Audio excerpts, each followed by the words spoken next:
नमस्कार। India debate में आप सबका स्वागत है। मैं हूं आशुतोष पाठक। लेकिन प्रोग्राम करते करते बहुत सारी सूचनाएं आ रही हैं और उसी सूचना को हम लोग पढ़ते भी जा रहे हैं।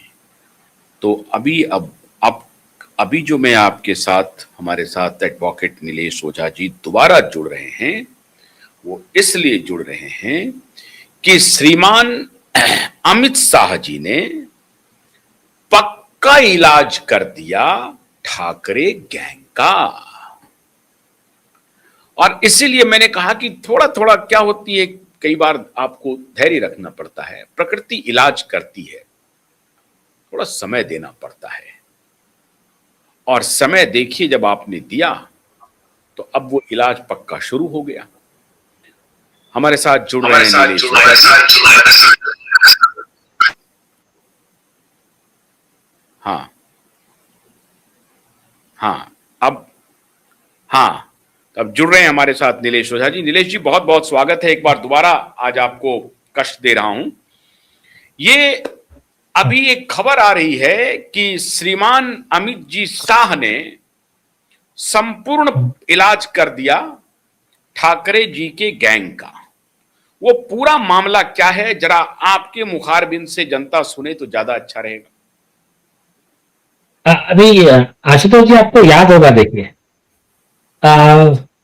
बाकी तो बाहर तो बोलते ही थे बहुत, हाँ लेकिन आपने खुद उस पर शो किया था, निशिकांत दुबे जी ने संसद में ये अरविंद सावंत जो थे, उद्धव ठाकरे के गुट के एक सांसद जो अभी अभी बचे हुए तीन खासदारों में एक है, तो सांसद में, तो उन्होंने को बोल रहे थे कि ये महिला अत्याचार का विषय, ये विषय, तो निशिकांत दुबे जी ने खड़े होकर कहा महिला अत्याचार के विषय का बात होगा तो फिर पीछे वाले का बात होगा, आदित्य ठाकरे का बात होगा, उसने भी उसका मर्डर किया है। तो ये चिढ़ गए, चिढ़ के फिर बोले फिर मैं बोलूं क्या, तुम्हारा तड़ीपार, तुम मतलब जो भी अमित शाह जी को ऐसा तड़ीपार वगैरह ये वर्ड उन्होंने संसद में गए, वीडियो पे अवेलेबल है। तो उस पर आपने ये एक शो किया। आप कॉमन मैन को मतलब जो राजनीति के लोग हैं उनको पता है अमित शाह जी ऐसे एकदम इजीली गुस्सा होना वगैरह उनका नहीं है। वो जो चाणक्य नीति चलती रहती है उनके दिमाग में, जो एक बार दिमाग में बैठा उसका लंबा इलाज कैसा करना है। तो और बाद में रिजल्ट दिखते हैं, मतलब बीच का दिखने का कुछ दिखता नहीं, डायरेक्ट रिजल्ट दिखना शुरू हो जाते हैं। मतलब लोग जो परेशान हो रहे थे कि अमित शाह बचा रहे हैं ठाकरे को, ये है वो सारी बातें गलत हैं। अपने हिसाब से अपना वो लेते रहते हैं, अपने समय से बदला लेते हाँ, हैं। वो अपना टाइम लेते हैं ना, जिस समय फिर इलाज करते हैं। तो फिर अभी देखो, नक्सलवाद विरोधी अभियान लिया उन्होंने, ऑलमोस्ट सक्सेस करके दिखाया। तो अभी इन्होंने क्या किया, दो चीजों पे ये किया। अभी ऑपरेशन टाइगर जो था एकनाथ शिंदे जी का, वो अमित शाह जी के समर्थन पे था। 6 सांसद तो उनके चले गए उधर।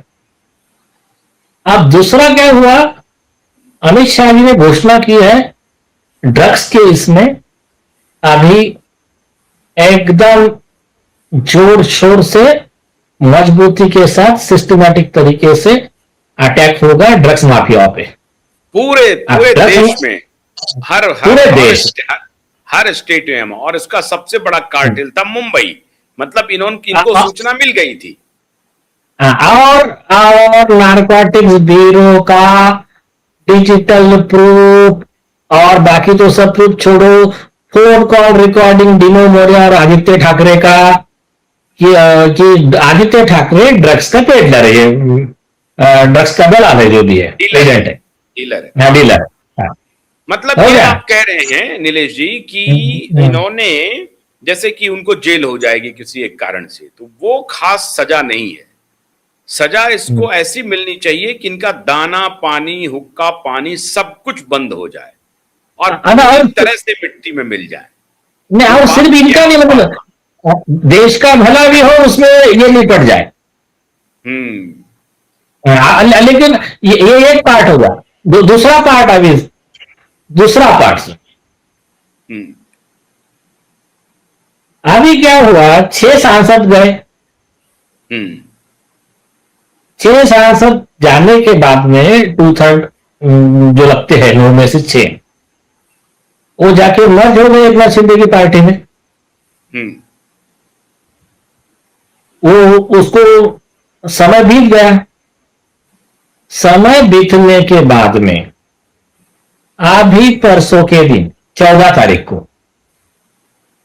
तुम्हारे ये जो एक्सपर्ट उनके जो भी होंगे वकील, उनको ऐसी ओवररूल सलाह देने वाले, अभी ये बाद में जाकर ये रोना नहीं उन लोगों ने कि ये इन्होंने करवाया, वो लगता है वकील ने हमको गलत सलाह दी, कहीं अमित शाह का तो स्लीपर सेल नहीं है या आरोप आप नहीं करना, अब बात तीन निकल चुका है अभी। तो इन्होंने क्या किया, जो भी इनका व्हाट्सएप यूनिवर्सिटी वाले वकील होंगे, जो भी होंगे इनके सलाहकार, उनके सलाह पे एक अर्जी दिया लोकसभा में, लोकसभा अध्यक्ष जी को। क्या कि ये जो 6 सांसद फूट के गए हैं, इनका स्प्लिट इलीगल है, क्योंकि ये पार्टी में ऐसा कोई स्प्लिट हुआ नहीं है और ये स्प्लिट को हमारे अध्यक्ष उद्धव ठाकरे ने मान्यता नहीं दी है।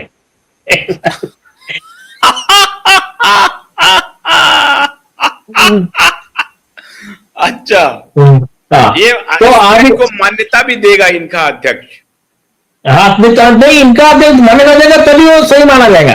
आप सुनिए, और इसके लिए अरविंद सावंत, संजय राउत, सुभाष देसाई ये प्रेस कॉन्फ्रेंस कर रहे और उसके सब छप के आया, वीडियो अवेलेबल है, मतलब अभी वो नकार भी नहीं सकते हैं।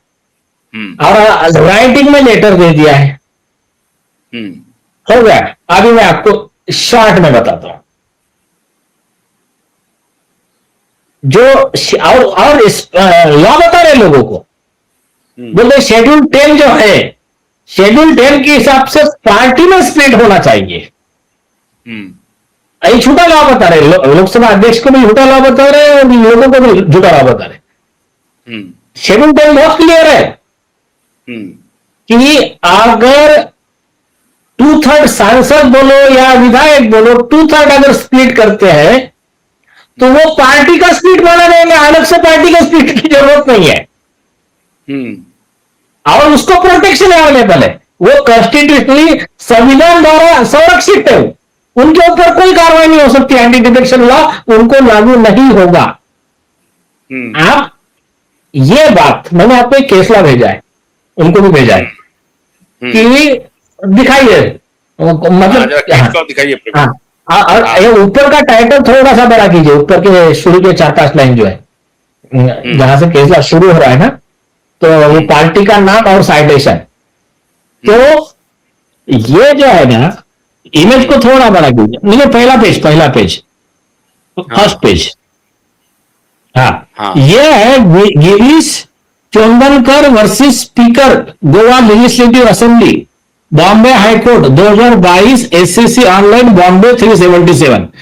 ठीक है, अभी इसको हटा दीजिए, इसको अभी फुल स्क्रीन कर दीजिए, आपने इसको हटा दीजिए। हाँ, अभी देखिए, ये जो है अभी जो केसला दिखाया मैंने, इसमें ऐसे सारे आर्गुमेंट सुन के सुप्रीम कोर्ट ने जो ऑलरेडी क्लियर कर दिया, उसको हाईकोर्ट ने कंफर्म किया कि पार्टी स्प्लिट होना जरूरी नहीं है, सांसद का स्प्लिट, विधायक का स्प्लिट 2/3 यही स्प्लिट माना जाएगा और वो प्रोटेक्टेड रहेंगे। आप भारतीय संविधान में जो ये लोग कहते हैं ना, संविधान, हाँ हम संविधान के रक्षक, ऐसा ऐसे आके ऐसे हाथ में संविधान की कॉपी लेके कोर्ट में आते, शपथ लेते, नौटंकी करते, तो आप ये देखो कैसे संविधान द्रोही, संविधान के खिलाफ कैसे काम कर रहे हैं। उसी संविधान में लिखा है एक चीज, दूसरा आगे लिखा है कि उस विषय पे अगर सुप्रीम कोर्ट ने, हाई कोर्ट ने जो लॉ का इंटरप्रिटेशन दे दिया वो सब पे बाइंडिंग रहेगा। हम्म, वो रहते हुए उसके उस लॉ के अगेंस्ट जाके ये लोगों को लॉ बता रहे हैं। हम्म, तो ये हो गया संविधान का विरोध, संविधान का द्रोह। अभी हो गया, ये एक पब्लिक को गुमराह करना होगा। आप इसका लीगल एस्पेक्ट बताता हूं मैं। हम्म, बहुत कम लोग इस पर ध्यान देते हैं। हम्म, ये जो लोकसभा राज्यसभा जो है ना, हम्म, उसमें प्रिविलेज मोशन का प्रोविजन है। हम्म, उसमें जेल दे सकते हैं जो ऐसी झूठी जानकारी देने वाले, लोकसभा के गरिमा को मतलब उसको ठेस पहुंचाने वाले जो भी लोग हैं, इनको सजा देने का प्रावधान है। आपको याद होगा महाराष्ट्र लेजिस्लेटिव असेंबली ने अर्नब गोस्वामी को भी प्रिविलेज मोशन का नोटिस दिया था, इन्हीं उद्धव ठाकरे के जमाने में। आप इसके आगे की केस बताता हूं। इसमें ठीक है, कंटेम्प्ट में 6 महीने की सजा है। उसके आगे एक बहुत सीरियस केस है, फ्रीवोलस केस फाइल करना क्वासी जुडिशियल अथॉरिटी के सामने, फ्रीवोलस क्लेम फाइल करना और झूठी बात लिखना या तो झूठा लॉ लिखना। देखिए ये आईपीसी पुराना जो है, आईपीसी 192 193 के तहत 7 साल की सजा वाला ऑफेंस है। 209 के तहत 3 साल जो भी है उनके, वो एक ऑफेंस है उनका, 3 साल या 2 साल जो। और उसके नए बीएनएस में जो अभी नया बना है भारतीय न्याय संहिता, उसमें इक्विवेलेंट प्रोविजन है। तो आप उस पर कौन कौन आरोपी बनेंगे? जिन्होंने दिया और जिनके कहने पे दिया। कॉन्स्पिरेसी में कौन कौन रहते हैं? जो directly, indirectly, bye act of commission, act of omission उसको सपोर्ट करते हैं। अब उसमें उनके साथ में प्रेस कॉन्फ्रेंस में जो प्रेजेंट थे, अरविंद सावंत, संजय राउत और सुभाष देसाई, इन सबके खिलाफ में लोकसभा अध्यक्ष प्रोसिक्यूशन भी ऑर्डर कर सकते हैं। और इनको, इनका कंडक्ट जो है, ये बार बार झूठ बोलने का इनका फैक्ट्री जो है, तो इनको लाइफ टाइम के लिए, मतलब ये व्यक्ति संसद में नहीं आएगा और इसको मतलब जो भी प्रोविजन में बैठेगा, ये इसको डिस्क्वालीफाई डिक्लेयर करके इनको घर भिजवा सकते हैं। ये प्रावधान है, लोकसभा अध्यक्ष के पास में अधिकार है। और पुलिस अलग से एफआईआर कर सकती है, क्योंकि इन्होंने ये झूठा स्टेटमेंट कहां दिया है? ओपन पब्लिक में दिया है। तो पुलिस सो मोटो कर सकती है, या तो फिर एक नाथ शिंदे जी के जो भी सांसद हो, कोई भी एक पार्टी वर्कर जाके एप्लीकेशन दे दे, तो उसमें इनके ऊपर में प्रोसिक्यूशन हो सकता है। तो इस तरह का ये लॉ है। तो इसमें क्या बोलते हैं उसको, चेक एंड मेट वाला गेम हो गया। अभी इनको किसने कहा, किसने गाइडेंस दिया ऐसा आर्जी देने के लिए, ये वो जाने।